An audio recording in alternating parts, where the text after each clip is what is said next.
it's about getting into schools and talking to young people, because, you know, I know that people can change. And it's about talking to people and getting them to understand and perhaps step back from violence and prejudice and whatever. And we just need to work together and keep on the good fight there. Absolutely. Hey there, guys. We are ecstatically happy to announce that we are associated with the Sophie Lancaster Foundation. The times are changing, and with the unfortunate death of Sophie, those changes have made a massive impact for the future. If Sophie was with us still today, I can guarantee what you are doing will still be reaching so many lives of young teenagers, young adults, and those who wish to be as different as possible. So thank you very much. To find out more about this incredible foundation and all the work they do, and more importantly, how you can help, head on over to www.sophielancasterfoundation.com. Hey everyone, it's Amber Hollinger. I'm a television animation director, and you're listening to the Chronicles of Podcast with Jamie and Tom.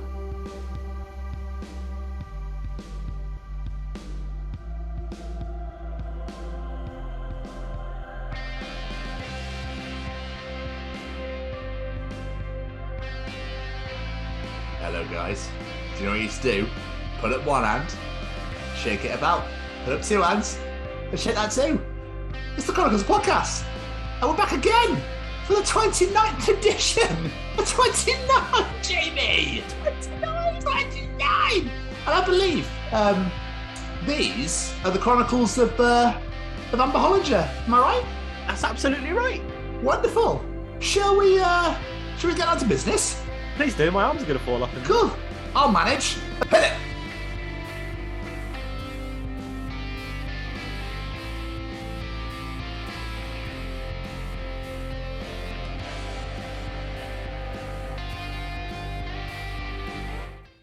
So let me just drag this bad boy in. Oh, Jesus Christ, it's a big piece this week. It's a big piece. Here's a piece of resistance. Welcome to the Chronicles of Amber Hollinger. Amber is a supervising director. She's an storyboard animator. She is a storyteller. She is a wonderful human, and we had so much fun talking to her. So I'm so excited to release this grand magnifique of an interview, Jamie. Ooh, grand magnifique. With the Italian hands. Well, you couldn't have made this sound more beautiful if you tried. It's a good job. It is a damn beautiful interview. I absolutely had so much fun talking to Amber. Amber, as Tom just said, is a storyboard artist. She's now a supervising director. She's worked on so many incredible projects for companies like Disney, Nickelodeon, Warner Brothers, 21st Century Fox. It's incredible, including one of the most underrated Disney movies of all time, Lion King 1.5. I love that damn movie. So I meant to ask about that. I didn't ask. I should have done about why it's a half, 1.5. It's the first movie told again, but from the point of view of Timon and Pumbaa. Really? Yeah, it's fucking brilliant. Oh, see, soldier on it now. No, yeah, that's tonight sorted. It's absolutely brilliant. I'll be watching that after this recording. Yeah, she's worked on so many things, so many Disney. Black Bambi 2's in there, 102 Dalmatians. I'm pretty sure the Sword and the Stone 2's in there. Like, she has done loads, and she's currently working on anime. She's got an anime called Stillwater on Crunchyroll, which, if you watch the YouTube, we'll see some animations from an episode of Stillwater that has already been shown. And she goes through how she does things, how she draws things, how she animates. It's absolutely unbelievable. It's fascinating. You don't realize just how much work and detail goes into these storyboards. It's fascinating. Not just to talk to someone lovely like Amber, but to find out more about the craft that they do. It's fascinating. I love this one so much. It is good. And it was conducted on Super Bowl Sunday. And Amber lives in LA where the Super Bowl was held. So it was a pretty crazy time. So she's like, yeah, I'm going to talk to you guys. It's fine. I've got a party later, but, you know, we can sit down and hash things out right here, right now. And it's just a wonderful conversation. Really, really lovely human. And I'm very excited to release this one, Jamie, if I'm honest. Same. And I'm very excited to see what Amber's working on in the future, which you will find out all about in this here episode. Absolutely. Jamie! any final words? You know what I'm going to say? I say the same every week. Thank you so much, Amber, for doing this. We had a whale of a time talking to you. So much fun. Just, thank you so much. And hopefully we can do this again one day because, brilliant. So much. Absolutely. Ladies and gentlemen, here we go. Ladies and gentlemen, interviewing this week, she is a storyboard animator for companies such as Disney, 20th Century Fox, and Nickelodeon. She is currently a supervising director and working on some shows with the mighty Dan Povenmire. It's Amber Hollinger. Oh, wow. Oh, it's a fake background. I was like, my God, your pop is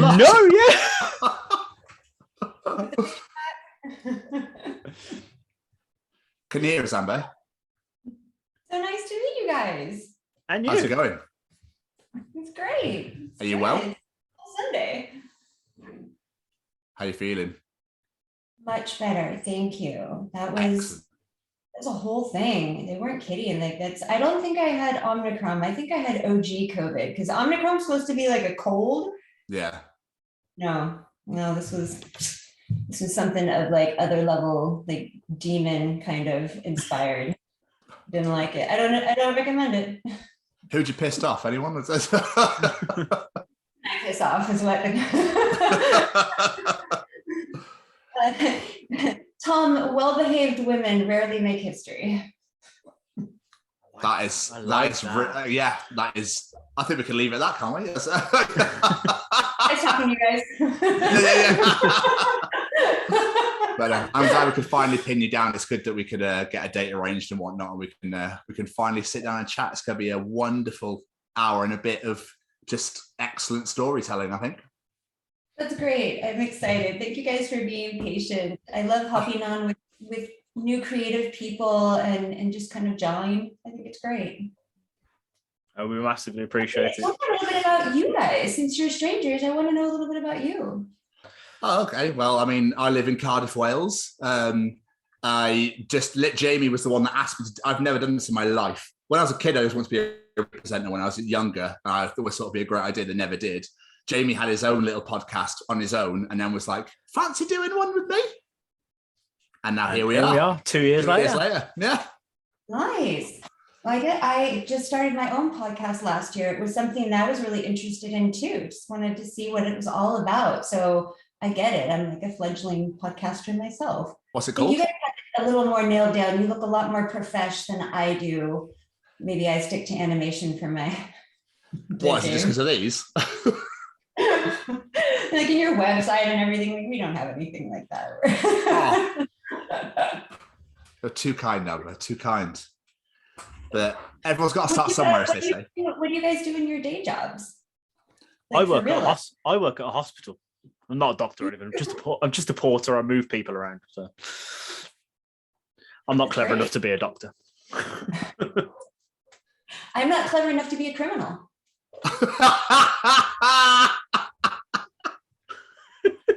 I work for Specsavers. I work in optics. Oh, fantastic! Yeah, nice. It's good fun. Never thought I'd ever breach that sort of industry. Both are spectacled. I mean, are yours fake, Jamie, and you're just wearing it for Tom? No, that's me. Very much. It's me that's wearing fake ones. Is that to look like smarter? No, it's just because I got them free, and I was like, well, because I'm working with glasses, so I'll have them. Cheers. That's fine. That'll do me. Like it, and you both have like a good beard game going on. I support that 100%. Oh, why? Thank you. Well, you've got a good hair game going on, Amber. So. Thank you. Tom supports good hair. Wait for like the Daryl Hannah mermaid thing, if I can get it there. No, I like it a lot. That's good. Yeah, great reference again.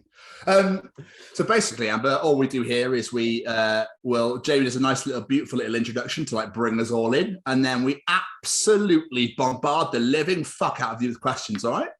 Sweet. All right, I'll try to like you. So you're gonna machine gun me with questions. Yeah. That's it. Pretty much. That's pretty much how it goes. I'll do the best I can. That's I'm ready. what we like. I'm not ready at all, but we'll see what happens. Are you sure? I mean, we can hang on for 5 if you want. We could just sit here and chat some more. All the questions are about you. You hadn't told me, like, you could have just kept chatting, and you could have asked me questions organically, and I never would have known. That's a fair point, actually. Very true. Yeah, it's just because I don't know why we like to do little intros that just like bring people in, sort of. I don't know. It's just how we do things. So I apologize if I've thrown you off a little bit there. Lull them into a false sense of security. That's all it is. That's all it is. Right. Let me do my little intro and we'll get going. Your thing.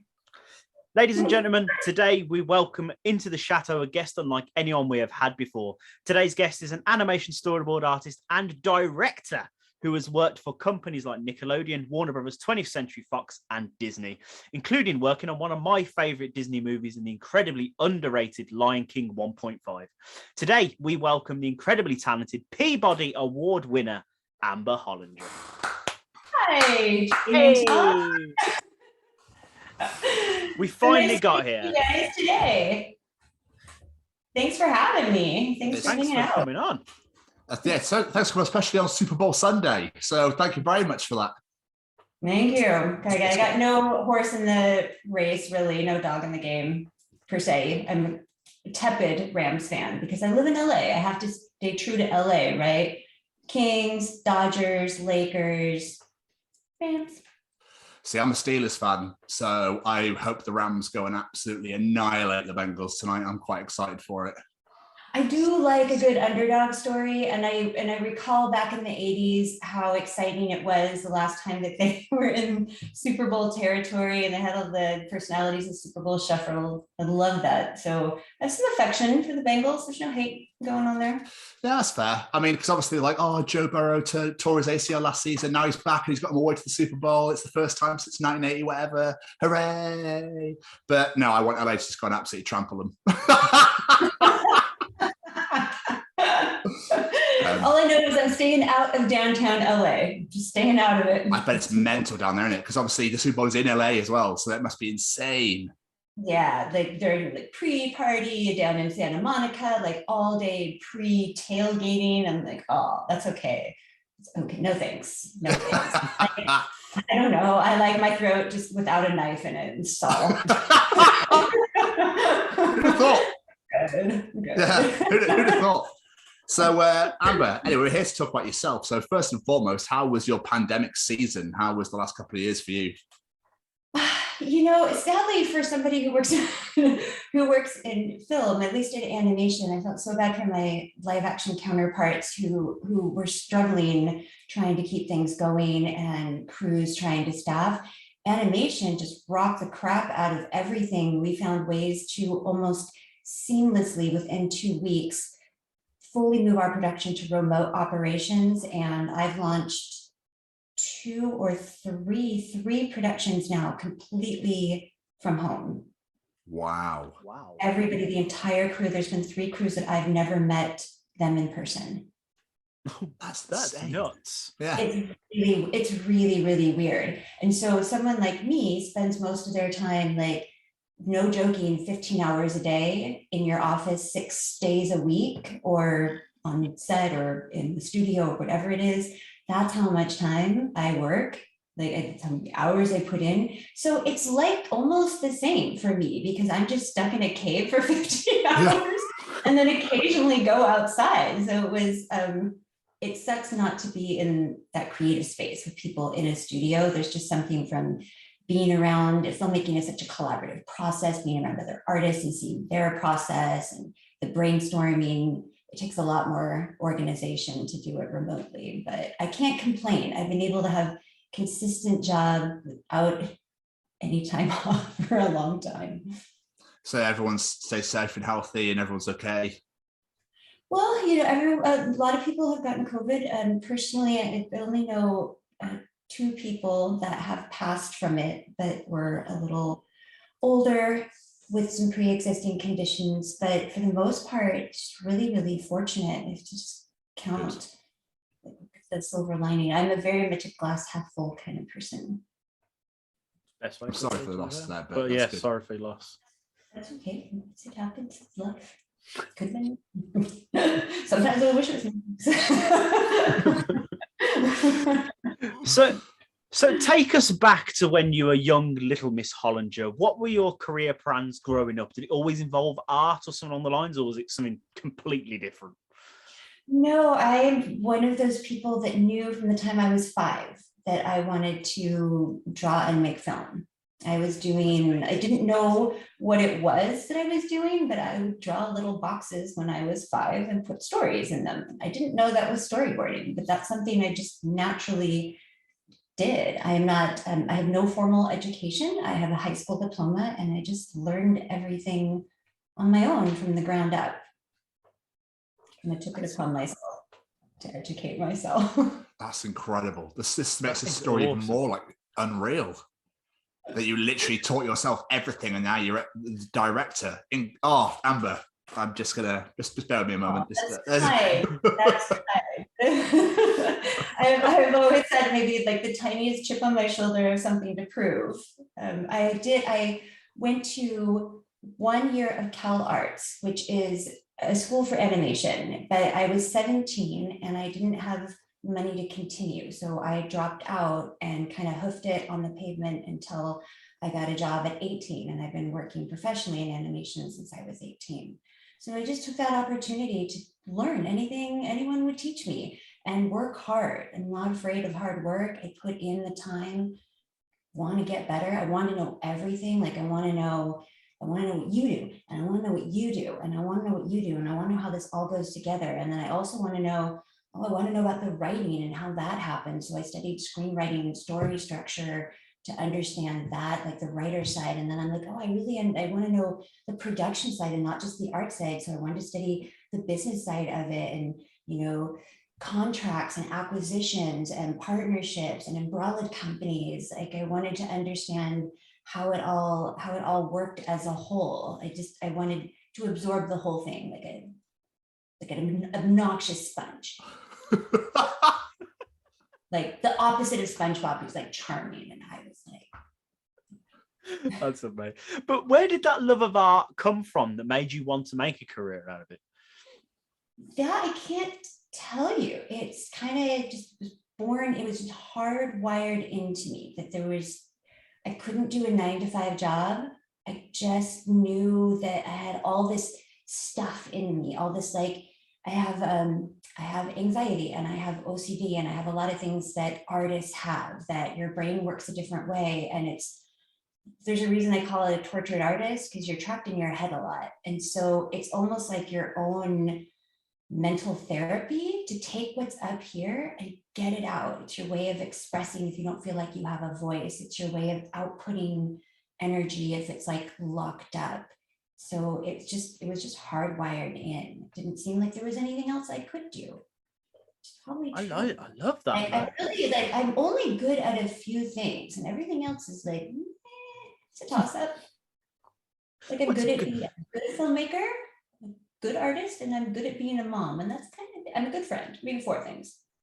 That's all you need. But the fact you've managed to make a career and make a living out of the one of the 4 things that you say, 2 now, that's amazing. That is awesome. You managed to find that thing and you're like rolling with it. That's my career sorted. I do love it too. I mean, I can tell you I've been doing it for so long. It's been more of my life than it has not been. And I never lose passion for it. I just am excited every day to go in there. I'm a problem solver. I love puzzle piecing together. I like a challenge. Somebody says we can't do that. I'm like, I think It must be like unbelievable then to see it all come to life. So you draw, to see what you've drawn and what you've animated, and it comes up on the big screen like, I've done this. This is an incredible piece of storytelling. It is really a weird thing. And sometimes what you see on your screen in front of you is not representative of what makes it to the final screen. Like somehow like the color and the cleanup of the drawing, you're like, that doesn't, gosh, I liked my actual storyboard or whatever it was better than that. And then sometimes the actual finished product just really represents what you've done, and then that's super exciting. But it is weird to see your name up in credits on things, because me personally, I'm a fairly private person with my art. Like I was one of those kids, like if I was drawing, I didn't want you to look over my shoulder. Like this is a piece of my soul. Thank you very much that I'm putting down on this paper and it's just none of your goddamn business. But then you're like, oh, I guess I have to show it to other people if I'm going to put it in a movie. So yeah, I think get over that a little. So for those who are unaware, what exactly is a storyboard and the job of a storyboard artist? Well, let me tell you. So a story artist originally goes back to a Disney concept from the 9 Old Men, where story artists are called story artists because they're part of the writing process. They have to know story, they have to know how to fix it, they have to be able to think of your whole project from start to finish and how one part of it is going to affect another part of it. So storyboard artists' jobs, in essence, are to take a script, if it's a scripted property, and they'll usually get a couple of pages or a section, and it's their job to take these words on paper and figure out how to translate it to the audience so that they're understanding. So it's filmmaking, basically. You have to come up with the shots yourself. You have to think about, all right, well, what is the most important thing that our audience needs to know in the scene, and how do I want them to feel? So is it, if it's a comedy, you're going to shoot it different, have a different shot selection than you would a horror movie or a drama. So there's so many things that go in to play. And if we do our job right, you're going to feel the way that we want you to feel. And I don't know if you've ever, I'm sure you have, gone to the movie or watched a television show and thought, I should have liked that. I should have felt something in that moment. And I didn't. Like, I should have liked this. I had such a good idea. And that is probably the fault of the director, that they picked a way to tell the story that wasn't impactful to you. They either didn't pace it right, or they didn't choose the right shots to get you to feel that thing. So that's kind of what storyboard artists do. And then like directors take those storyboards and then go over them and change them and shuffle them around and make notes on them and hand them back out and edit them and trim them. And it's really cool. It's so much fun. So do you get to decide like who looks like what and who's wearing what and that sort of thing? Or is that already given to you? Is it like, this is what I want to look like, put it in this story sort of thing? Depends. Most are like a production will have character designers, and you'll talk with the show creator and you'll talk with the designers, and everyone will have an idea of what they want this character to look like. Some shows are more flexible. They have their main characters designed, but they give you the board and there's a new character in there, and then you kind of sketch out, you figure out what that character looks like, and then the character designer will finish it off. Same thing with backgrounds. We have background artists, but sometimes we don't have all the backgrounds we need for a show. So it's up to us to do location scouting and find those locations and create them, and then they turn into the final product. So as a board artist, you have to know characters, layout, acting, filmmaking. It's really like lighting, composition. Like if I look at this background around me. So say I am a board artist and you give me this background. Yeah. Well, I have to act an entire scene in this background. Is my background always going to be like that? No, that's just for information. So in my head, I have to take that picture, make a set in my head, and be able to move up, down, around, right, left. I have to picture what that will look like, because I have to draw that and translate however I'm going to need my action on screen. So I could be a fly up on the wall looking down, but I'd have to know what that looks like based on just that picture alone. So you have to there's a lot of knowledge of how to turn objects in real space. That's incredible. Nuts. I can see it being like, I don't like the sofa there, let's move the sofa. Who would put a sofa in that corner? I'm obnoxious. I will walk into any new space and just take pictures. Like I'll shoot the room when I walk into the room. I'll take that picture, take that picture, take that picture in any room, in any restaurant. I'll lay it out in my head and catalog it for later in case I might need it in a piece of film. Nice. That's awesome. So you're taking inspiration from everywhere, I guess, and really. Yes. That's a true artist, I think, is to just be inspired by life, is to see the potential in a moment, like a feeling. Oh, I love that. Like I capture a feeling like no other, and I'm going to use it someplace. If I laugh really hard one day, I'm going to take that energy and create it into a thing later. It's super exciting. I'm a highly stimulated person. And I love the stimulation. That's what feeds me. I love traveling, because you get to go to other places. You get to see topography and process of other people and how they live. And that's so exciting to me. That's awesome. When you look at a storyboard, because you know, it's not the most detailed anime, like it doesn't look like the final thing. You don't think so much thought and process goes into it. It's mad. Second time? It can be. It can be. Sometimes your boards look exactly like what's on screen, except they're colored. And then sometimes they're softer sketches of it.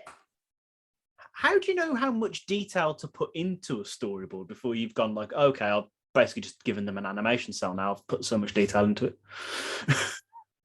It depends on the property. Sometimes you're going to have, like a lot of feature films, when you're having conversations, your director has told you that there's going to be a set behind that's to be determined, but you have a general idea. And then sometimes you'll just see, like Pixar, you'll see lollipop heads talking to each other and no background. And you're like, oh, that's a feature board? Well, shit, I should be doing features. Seems a lot easier. And then sometimes with television, you're shooting and shipping all of these scenes overseas to be finalized. So the information there has to be really specific and detailed, because whatever you send is going to be pretty much what you get back in the final project. So really it's dependent on the property. That's awesome. I love that. So if your IMDb is telling the truth, which I know you sometimes have to take a pinch of salt with people's IMDb, we've learned this in the past. Your earliest work was with Disney. Is that, how did you manage to land Disney as your earliest jobs? That was luck, I guess. Luck. Yeah, my goal when I was 10 was to work for Disney. So I boarded my first feature film when I was 21. Oh, wow. That's amazing. But I started off at Film Roman, which is the house that does The Simpsons, or did The Simpsons, because now they are with Stars and Fox, and then moved to Nickelodeon, and then moved to Disney. I spent a good almost 10 years, I think, at Disney, about a decade at Disney. I was going to say, because I saw on IMDb again, that you worked on The Critic as Jay Sherman character, because he's in The Simpsons. I did. I never worked on The Simpsons. I have a bunch of friends and cool cats that worked on The Simpsons, but I never got to do that. I got to work on the Critic, which is lesser known for good reason. No, as I said, I saw it and I was like, that character was in The Simpsons. So I don't know, was that before The Simpsons or after? You know what? I don't know chronologically, really. I was 18. I was just happy to have a job. I don't know who this old man is, but I'm going to draw him. No, I knew, oh my gosh, John Lovitz. I knew John Lovitz from Saturday Night Live. But even at 18, I was like, Lovitz voiced him, didn't he? I didn't understand the appeal of the story. And I think that was the same feeling as the rest of the world, because it was a very short-lived series. I think that character is better as a side character instead of a main character, because he's so unlikable that he's just unlikable, unlike Homer, who is unlikable but in a charming way, where he has enough redemptive qualities where you still like him, and our main character, I don't think, had enough of those qualities to keep him sustainable for a series, for people to keep coming back for more. Sorry, Phil Roman, I love you for giving me my first job. So a lot of your Disney work is like sequels and TV series with like already established characters, like I said, with Lion King 1.5 and one. Is there a pressure going into that sort of work to get that character across right and that feel to go along with that original movie? Because there's already a precedent there.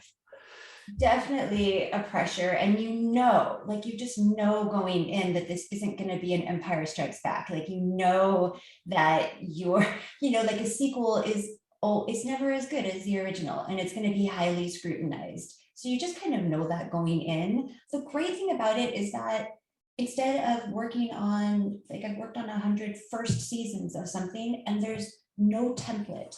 Like, everything is up in the air, and you're creating the world, your world building, and you're building the rules of your universe, and you're figuring it out as you go, and that's really exciting. But there's something very nice about walking into a world where the rules are already set for you. You know exactly how to play. You know who these characters are. You know how they think and what decisions they would make. You have this whole thing that you can reference back to that really informs your decision making. So you feel a lot more confident going in, like, hey, my character, like, Timon would never do that. Timon would do this. And that is a conversation, like the batshit conversations that happen behind the scenes. And I'm sure live action is the same way to some degree, but probably not.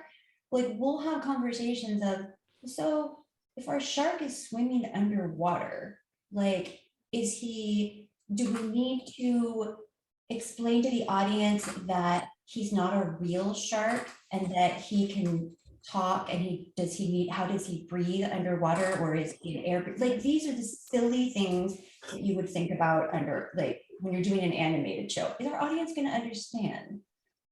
Yeah, probably. Like, usually the answer is, yeah, probably they'll get it. It's a cartoon. But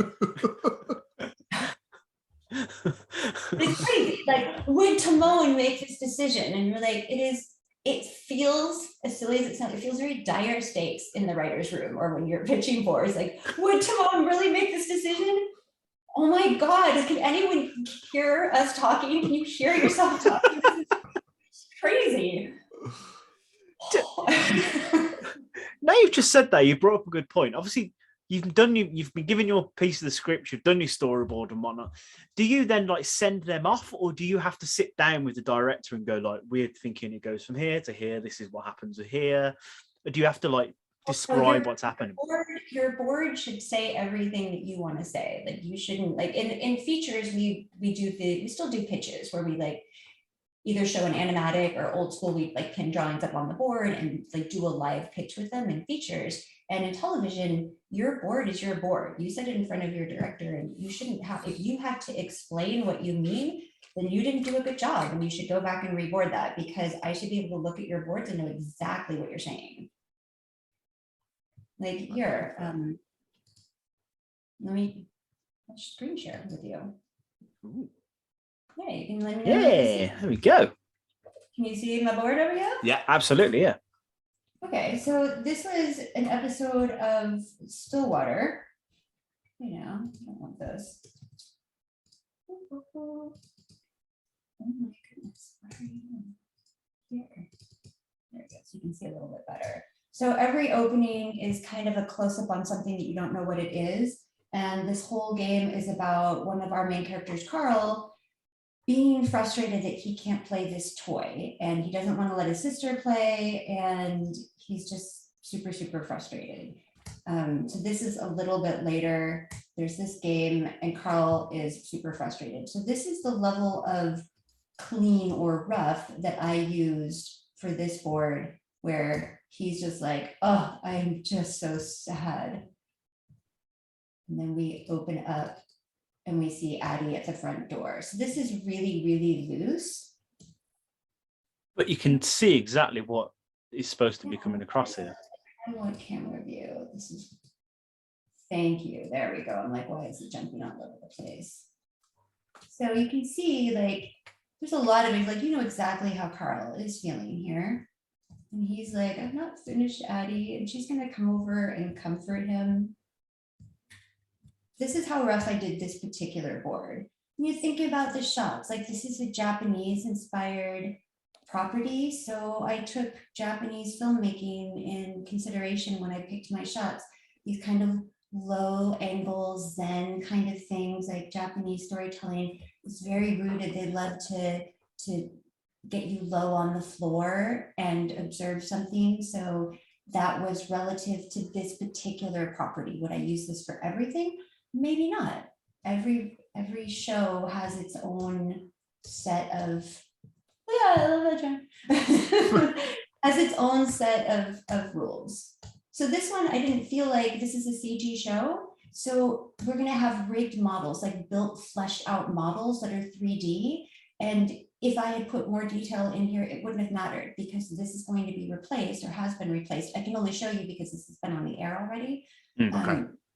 It wouldn't matter if I put more detail in it because it's being replaced by a CG model. If this were a 2D show, I might want to go back and do a cleanup pass on it because whatever I send over might get lost in translation. And these moments where like, this is the end of the show here where the emotion really matters. So I would not want to risk somebody else interpreting this. If I was going to put it to 2D, I'd want to get it even more. But it was really important that I boarded the scene myself because I wanted something so specific that I didn't think another artist could do even if I told them. You know what I mean? Sometimes you just have something in your head that you want.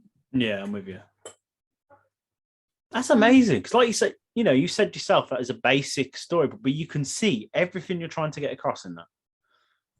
Yeah, it's really, really rough. You can see sometimes there's no color. You have to figure out like what shots would be interesting to people. Like there's a million ways. Storyboarding and directing is all about choices and what choices you make. And that's the game changer. That's the deal breaker with your audience. You go into storytelling, you've made some kind of implied contract with your audience that if you set something up, you're going to pay it off.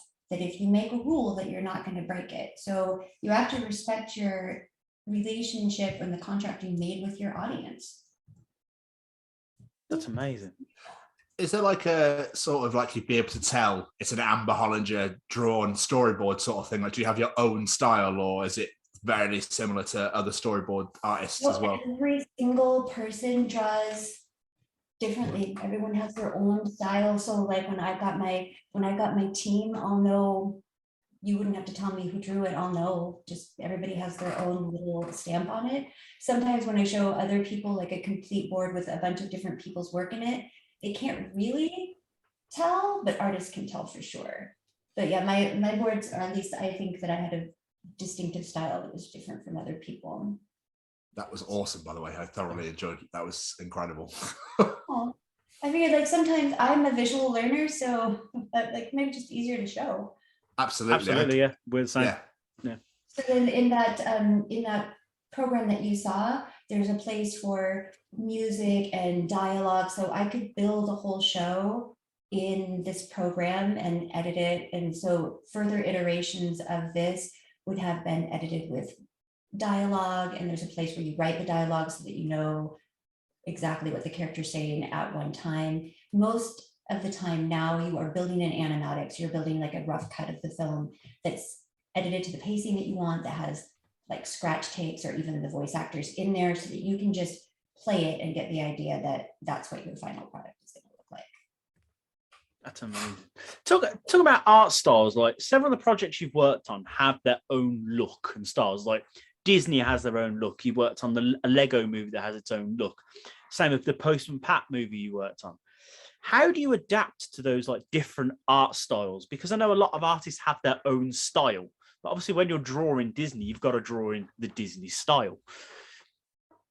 That's part of being artist. You have to learn how to, every time you work on a new show, you have to learn how to draw that world. And there's some things like surprisingly, I had interviewed for SpongeBob, the TV show, obviously, twice. Didn't get the job. Interviewed for the SpongeBob movie, got the job. Like, so I definitely, I figured out that my sensibilities really lean towards cinematic. They lead towards live action filming rather than like a flatter graphic show. So even though I can draw SpongeBob, intuitively my strengths weren't there. At least they didn't see it like right away. Could I've gotten on that show and learned it? Yeah, but they were like, you didn't know it right away, so no for you, which was okay. But because if you do have candidates that know the show, like can nail it right away, you want those candidates. I suppose. Of course, that makes sense. And they don't know, you have to prove it to them. So, but it was good for me to know, oh, I'm just gonna those are not shows that I think are suited for me. Then you kind of grow into your own strengths and weaknesses. Speaking, probably should have asked this earlier. Now I think about it. Look, how do you get onto these projects? Are people approaching you, or are you like applying to work on these projects?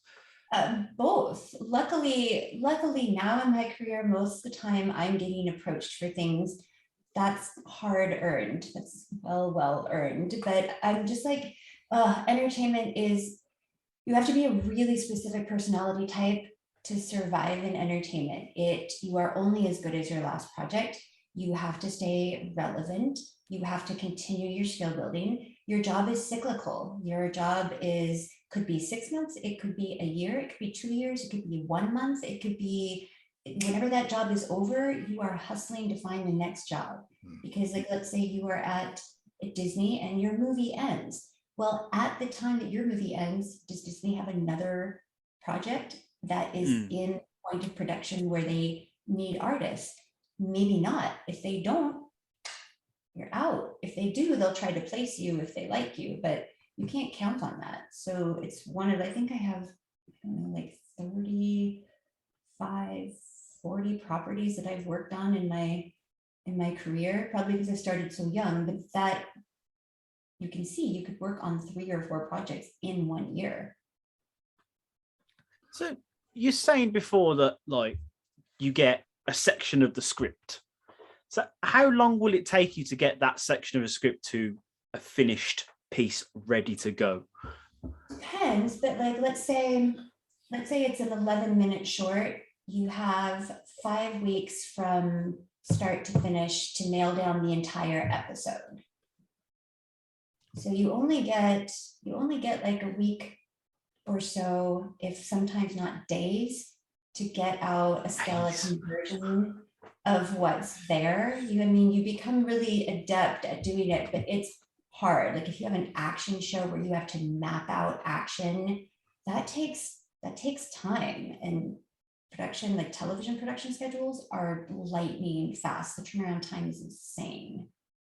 Like I didn't even think about action. Like you have to like pencil in and plan out fight scenes and stuff like that. I'd imagine. The more I'm talking to, the more I'm realizing how crazy this job is. Well, it's just like it really is like live action filmmaking, except you have to draw everything instead.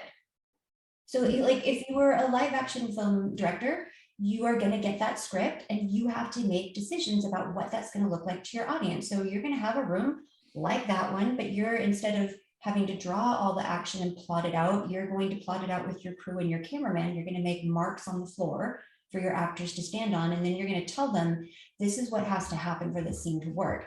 You two people have to stand here because the third person is going to come through the door over here. He's going to knock over that lamp and I have to be on you. You're going to hear this lamp be knocked over. You're going to react. And then I'm going to cut over there. So like it's that planned out for live action, it's that planned out for animation. But you have to think about what comes next. You can't just go, oh, this is a great scene, because it might totally F over your scene that's coming right after it. If you haven't paid attention and read the whole script and you just read your section, you could have wasted your time because you've set up something that completely is going to mess up what comes after it. You weren't thoughtful in looking at the big picture.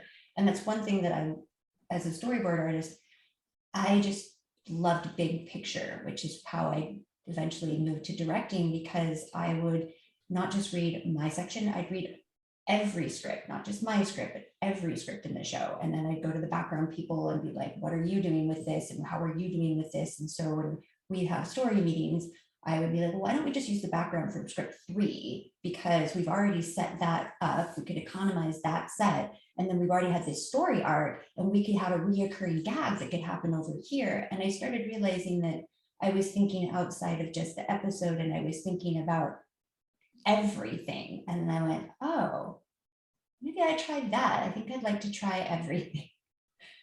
That's kind of where I'm at now, trying that stuff, and I love it. Oddly enough, you sort of segued into my own next question yourself. That was beautiful. Welcome. I like it. I was going to say, in the past few years, you're now directing animation, so including winning awards on shows like Stillwater. We just looked at it. What made you want to take a stab at directing? Obviously, you're saying then you could see that bigger picture. What made you go like, do you know what? I'm going to put my big girl pants and I'm going to do it. I've been doing story forever and ever. I mean, it's baked into my soul. And at some point you grow out of where you're at. At least I did. I grew out of that and like a challenge. I had felt like, okay, I've boarded on enough things, and I've boarded like entire episodes of something. Like I know that I know how to do this. And then it's learning all the new things that come in with directing, which is like people management and politics and delegating and all these new skills to add to the plate, but you always still have to draw, which is fantastic.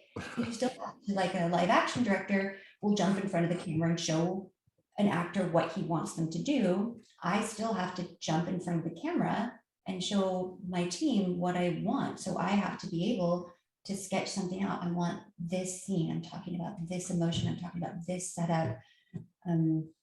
But yeah, I just grew out of that. And then at one point I felt like I grew out of even directing. So I'm currently have my first supervising directing position at Netflix and Kickstart Animation, which is so cool because supervising director gets to look at every show in a series and not just the one that they're directing or the few that they're directing. Then you get input on world building and story and everything from the ground up, before you're part of the script writing process and part of the character design and part of the world building. You're the one making those decisions that are going into production, so that it's just a bigger piece of the overall pie. And so I'm loving that, because I found that I was doing the same thing as a director. I'd be reading everybody else's scripts, and then I'd be thinking about the whole series as an arc, and I'm like, oh, I want to do that. Badass, Amber. Badass. I love it. Absolutely. And you seem to have found your calling with it, though, because, as I said, you're getting nominated for every award under the sun at the moment for doing this. And you're working with huge names like Lisa Kudrow, who's like a dream guest of mine for this show. It's absolutely amazing. I love it. I have so much fun with it. It's joy. It really is. Like a lot of joy. And I can't do anything else. I'm like, really, what else could I do?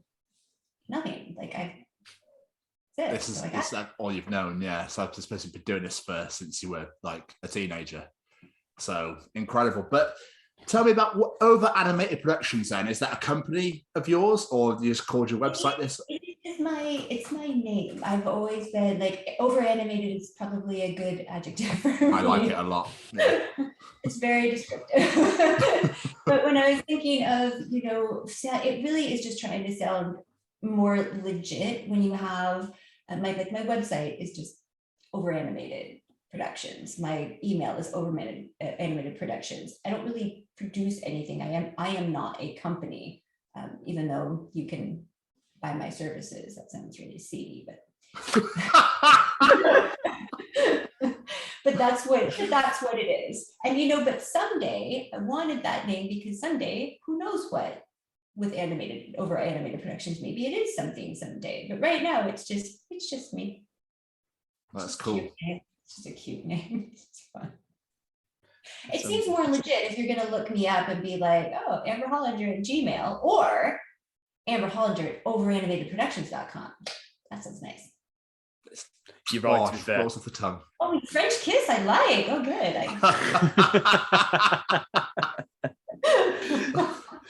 So, with the projects that you've decided to direct on them, was it you saw these projects and were like, I want to direct on these, or were you involved in the creation of these series?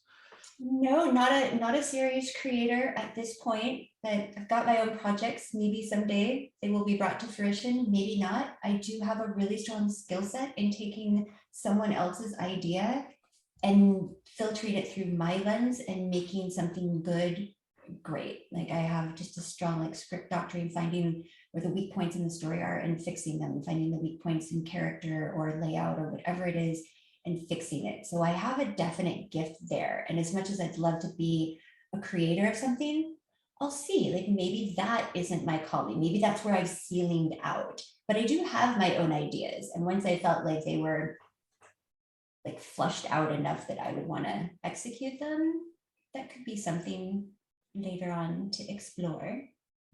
But to answer your question, your original question is, no, in my first directing, I've loved the experience of everything I've done.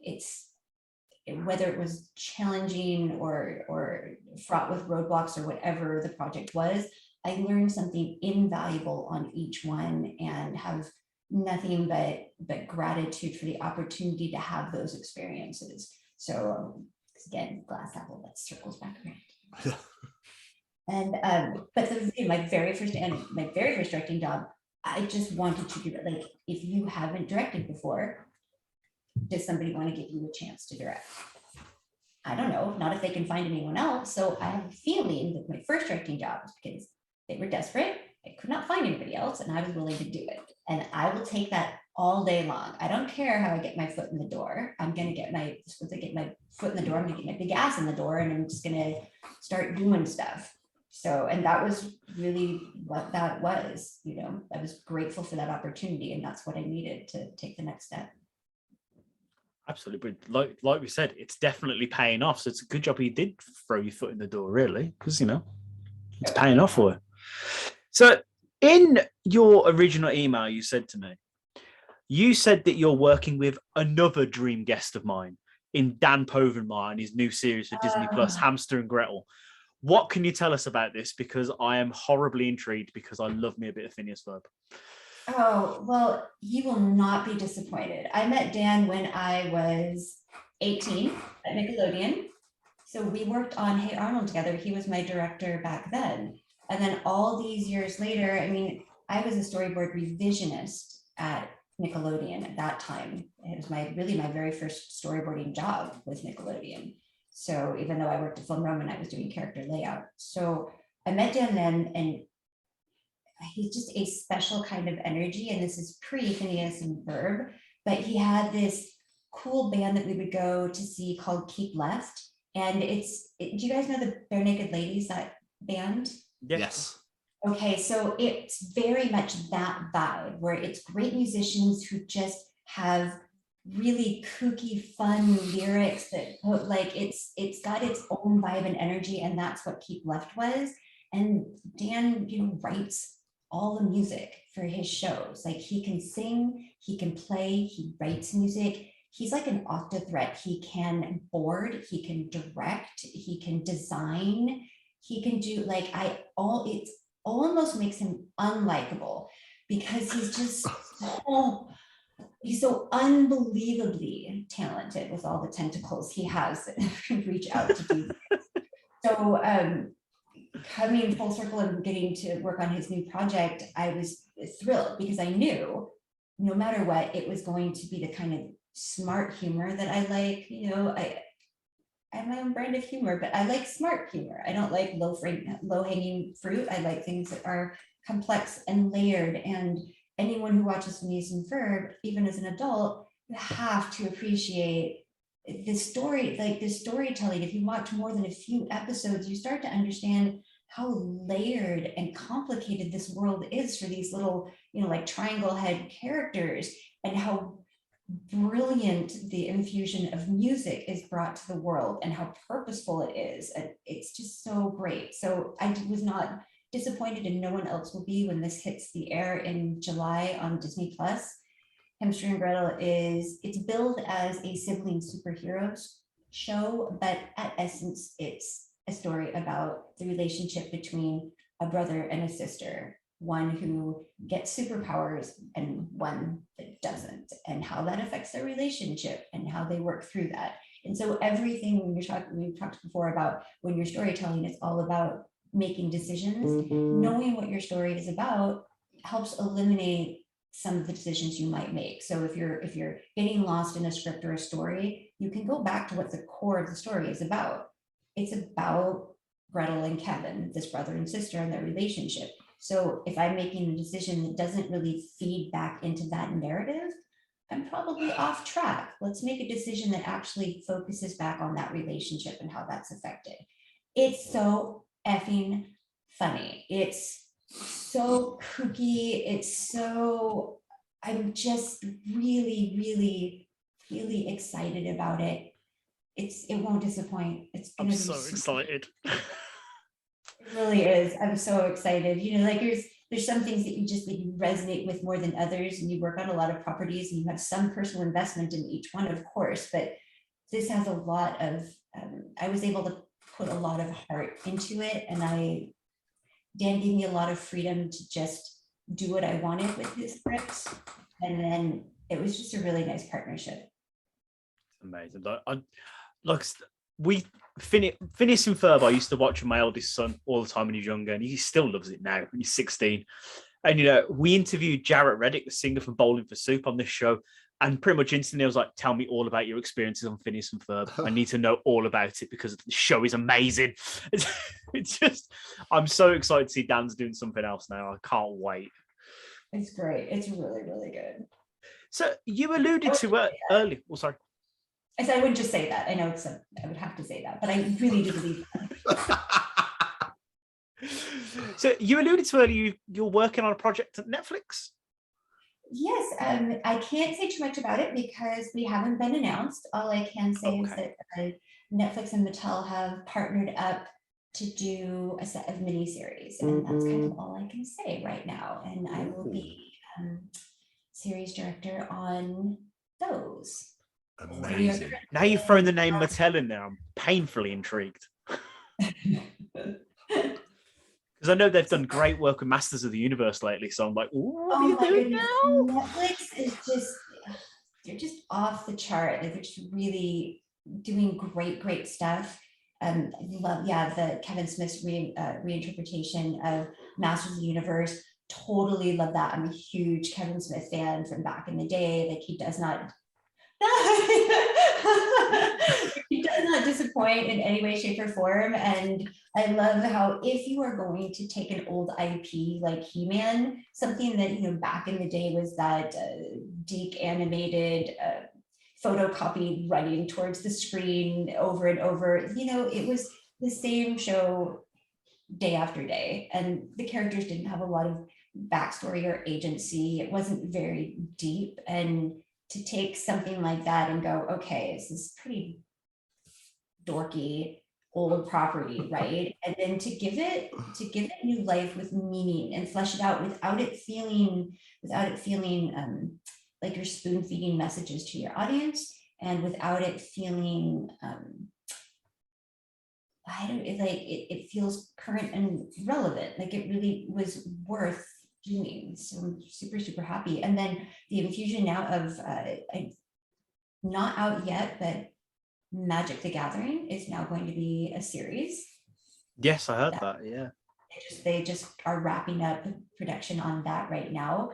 Arcane, which is, it blew everything away that I've seen television wise this year, except for other anime properties, but I won't super geek out on Attack on Titan and Demon Slayer. No joke, those are so legit. But but Arcane was just like, what? You're thinking about, this is a video game inspired. I was less than pleased with Mortal Kombat and some of the previous iterations of trying to force a video game into, just because it's a pre-existing IP and it has brand recognition doesn't mean that it's meant to be told as a long format story. And they're going to try it anyway because they're probably going to get eyes on it and make money. But Arcane was some of the best writing that I had seen in a really long time. Really, really thoughtful. The art direction on that, the look they were able to achieve, just balls. It was just nuts. Loved it so much. I love the passion in your voice when it comes to animation. You'd think someone that's worked in them for so long, like you talk to like chefs and they're like, I cook all day when I get home. I just want beans on toast, mate. You'd think that you work all day on animation, you get home, you're like, give me trash, real life people TV. I can't be dealing with drawings anymore.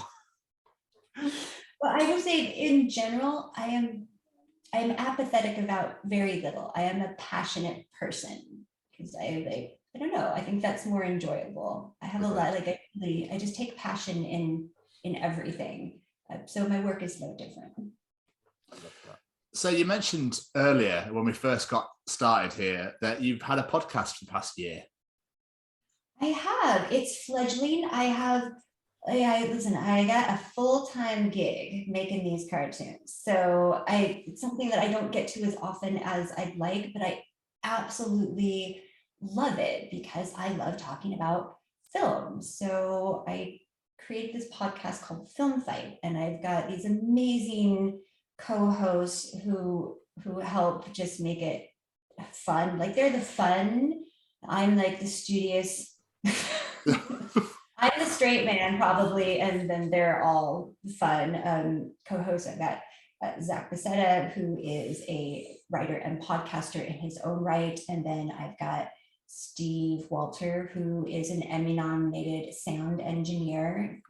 It's amazing, does so many great projects. And then Jim Festano, who works at Team One Marketing and is like huge campaigns like Lexus and Pepsi. So each one brings their own point of view to the show. And what the podcast is a film analysis podcast where we take two movies of a similar plot or genre and match them up to see which one is better and why. Like, why was one movie more successful than the other?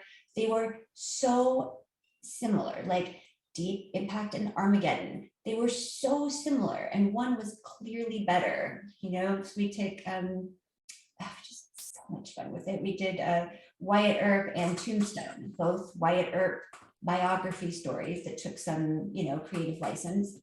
Why was one hot garbage and one was and sometimes, they're not always like a clear winner or loser, but it just gives us an opportunity to explore and talk about film and have fun and joke around. Like, it's not a serious podcast. We have a lot of silliness in there. I get to curse because I don't get to curse a lot in my day job. And Oh no. my mom hates it. She hates it when I curse. Okay. I was to say, because here we can say whatever we like, but obviously it's understandable. We don't want to upset your mum. So No, I live to upset her. No. Sorry, Mom, no. I love you. I fucking love you. I was looking at the episodes that you've done earlier on, and I saw you did the original RoboCop versus the remake. And I've downloaded it to listen to. I haven't got around to listen to it, but I will tell you, if 2017 RoboCop came out on top, you're getting a strongly worded email. No, well, not for me. Like, it's usually me and the guys have a similar feeling about who's the clear winner and loser on that. But for me, yes, the OG didn't even hold a candle. I appreciated they were at a real disadvantage making that remake. How do you take something and make it your own, make it different, and still pay homage to the original? It was a tough, tall order. I think it wasn't executed great. That's to say the least. So before we wrap up, with such a wonderful career, you've done so many amazing projects. If you were to send people out there who are listening to this to check out something you've worked on, you're like extra proud of, what would that be? And why is it the Mike Tyson cartoon that I completely forgot existed?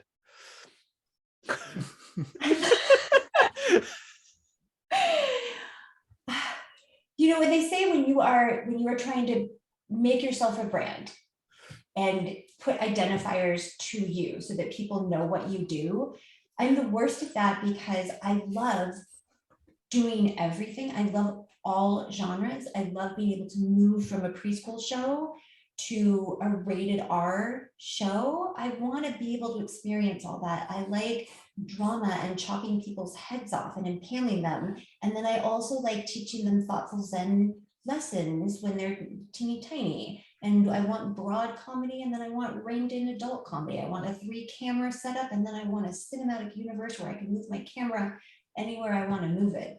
So why Mike Tyson pops up in the IMDb is that if I can work on, an Emmy and Annie and Peabody nominated project like Stillwater, I am also still this other person, which, first of all, Scooby Doo is one of my favorite cartoons to this day. I still love Scooby Doo. I just love it. I've loved just about every iteration of Scooby Doo that's come across the planet.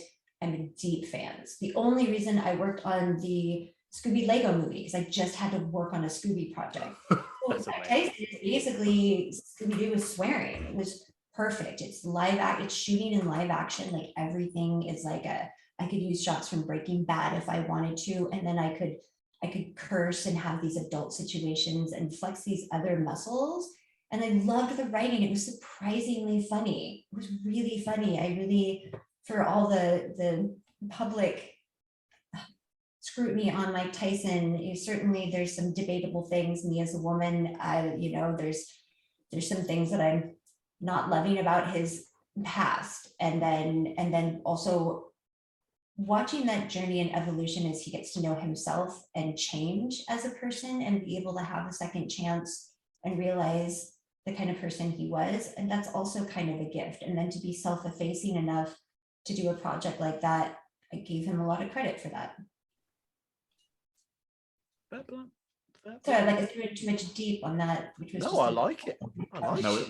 We like it when guests go in like deep in. They listen to us talk shit for the past hour and a bit. So this is all about you. We want to hear you talk. We don't know. We want to ask the questions and sit there and be like, just enjoy the ride, boys. Enjoy the ride. Tom, have you got any more questions? I do. Amber, when you first started out drawing, storyboarding, obviously when you were a little girl, did you ever think that this is where your life would take you? This is where you'd be today? No and yes. Like I knew without a doubt that I was going to someday be a Disney artist. I knew it. Like I just knew. And I am one of those people that is just tenacious. I'm absolutely tenacious. I will fight and work for what I want to do. Like I sometimes people get in their own way, and I just want to be one of those people that if I say I do want to do something, that I do it. I'm a very active person. So I hope that I do even more. I'm very proud of what I've accomplished, but I want to do even more. I'm a very driven person. It's incredible. I find you very inspirational. The fact that you literally have just built your career from the ground up yourself. You didn't go to school you just literally taught yourself how to do everything. And now look at you as a supervisor director taking over the fucking world. Incredible. We're just wonderfully serious, but thank you. I appreciate that. I'd love to rule the world. Thank you for offering. Not at all. Not at all. I'll leave that off on the table there for you, Amber, okay? You can pick it up whenever you like. No, I completely agree with what Tom said, though. It's very inspirational to see someone that went, I want to do this. Do you know what? I'm doing it. Job done. And, you're making a living doing that. Absolutely incredible. And it shows that if people want something so bad in life, they can get it. Yeah. It's very, very kind. Thank you. Amber, before we let you go, would you like to play our little game we like to play with our guests? I do. I don't know what it is. Do I? Yeah, you do. It's fine. Okay. Nothing scary. Don't worry. It's called the quick fire round. We ask you 5 questions all about yourself, so you ain't got to worry about knowing the answers. Hasn't that been this whole podcast? But these aren't long form answers. These aren't. All right. These are very, very basic questions. For example, question 1: what is your favorite pizza topping? Cheese. Yeah, you can't never have cheese. All cheese. Just all the cheese, please. What is your favorite movie sequel? Oh, Empire. Oh, I love this woman so much. Yes. What is your favorite joke to tell? Oh shit! For working in comedy, I'm absolutely the worst at this. I don't have any really great jokes, but okay, I got one that I can remember. What did Batman say to Robin when they were getting in the car? Don't know. Robin, get in the car.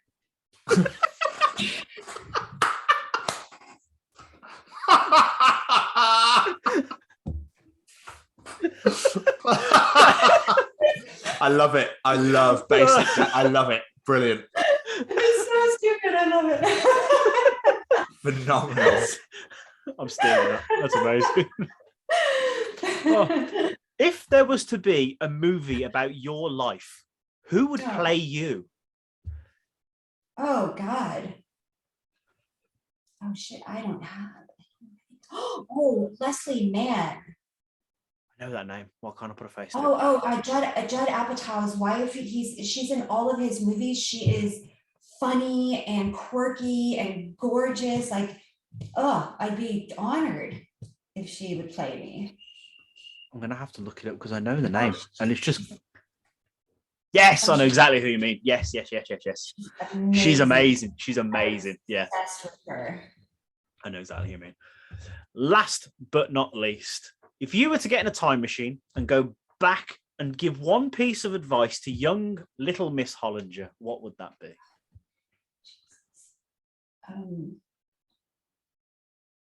I think it would be stop caring what other people think. Like that held me back as a young lady. That held me back for a really long time, trying to meet expectations, other people's expectations of me, and realizing that I didn't realize that wasn't my job to meet other people's expectations. And it wasn't until I learned that, through maturation, that, oh shit, like, no, this is my life. I get to live. I don't care what you think. What you think means almost nothing, really, at the end of the day, because this is my life. It would have been really helpful. So I guess that's what I could say. Beautiful. That's beautiful. That is really beautiful. This has been so much fun. We've had so much fun talking to you. I absolutely loved this. Absolutely amazing. Great, guys. I'd do it anytime. You're both quite lovely. Oh, thank you. You're too kind, Miss Hollinger, too kind. But before we let you go, is there anything you'd like to plug, social medias, things coming up, etc.? Oh my goodness. Well, season 1 episodes of Stillwater are still coming out on Apple TV. Hamster and Gretel, going to be on Disney Plus this coming July. Episodes of Onyx, Equinox, and High Guardian Spice are on Crunchyroll. I don't think they're doing Housebroken repeats or reruns yet on Fox. Episodes of Film Fight will slowly but surely keep leaking out. We keep whenever we can get to it, and I'm really, really excited when I'm able to talk about this new project. It'll be super, super fun. Cannot wait. I'm very intrigued on this one. I'm very intrigued. Is there anything you guys want to plug? We do our plugs all the time. It's fine. We plug ourselves. We want to plug you. Go check out Amber's stuff. That's what we want people to do. I'll take it. And where can people find you online? Obviously, not literally in the world. You can find me on IMDb. You can find me Amber Hollinger on LinkedIn. You can find me at overanimatedproductions.com for contact information and to just lay some eyes on some drawings. I have a YouTube channel. You can go and check out my silly YouTube stuff. What's the handle for that? I think it's just Amber Hollinger YouTube. Okay, sweet. I didn't find that, so I'll find that. I think that's all I've got. I got LinkedIn, I got YouTube. I found you on Instagram. Well, I do have an Instagram. I'm very rarely on Instagram, but I do have an Instagram account. It's true. Right. Yeah. Right. Thank you. I gave you a little follow just to be like, there you go. Well, thank you. I appreciate that. Now 5, 6 people I've got. 5 followers.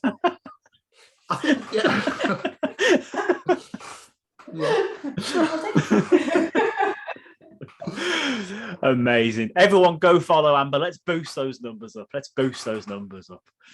Amber, this has been so much fun. Thank you so much for doing this. Really appreciate taking the time out, especially on Super Bowl Sunday. Because I know it's a national holiday for America. Thank you guys for being so patient and rescheduling several times. Anytime. Anytime. Thank you so much. It's been a pleasure. Like, we've loved it. It's definitely worth the wait, put it that way.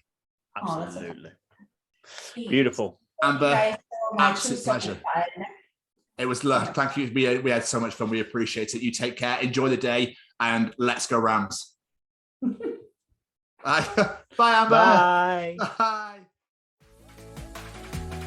Hey, Jamie. Do you like being cozy? I do. And do you like staying cozy? I like that even more. Then just heading over to www.staycozyclothing.com. Where you can find hoodies, tees, sweaters, and much, much more. And just enter the Chronicles as one word at checkout to receive 10% off your order. And make sure you follow them on the Instagram at Stay Cozy Clothing to keep up to date with all the new designs. Remember, guys, that's the Chronicles as one word at checkout to receive 10% off your order. And now back to this week's episode. What a fantastic interview. I love that woman. So funny. So just wonderful. Yeah, she's great. Quite a character, which we quite like characters around here on the old TCO pod. So yeah, loved it. Absolutely great interview. People go and check out Amber's work because it's unbelievable, especially if you're an anime fan. And we hope that you guys all enjoy listening to it as much as we did recording it. Hey there, I'm Frank Guglielmelli, and I'm the narrator for the audio drama feed, featuring such audio dramas as Bounty Hunters, Marty and Mars, Val Toby, and so much more. You can find all of these wonderful programs on Spotify or wherever you listen to podcasts. Or you can go to our website at www.audiodramafeed.com. We are thrilled to be affiliated with the Chronicles of Podcast with Tom and Jamie.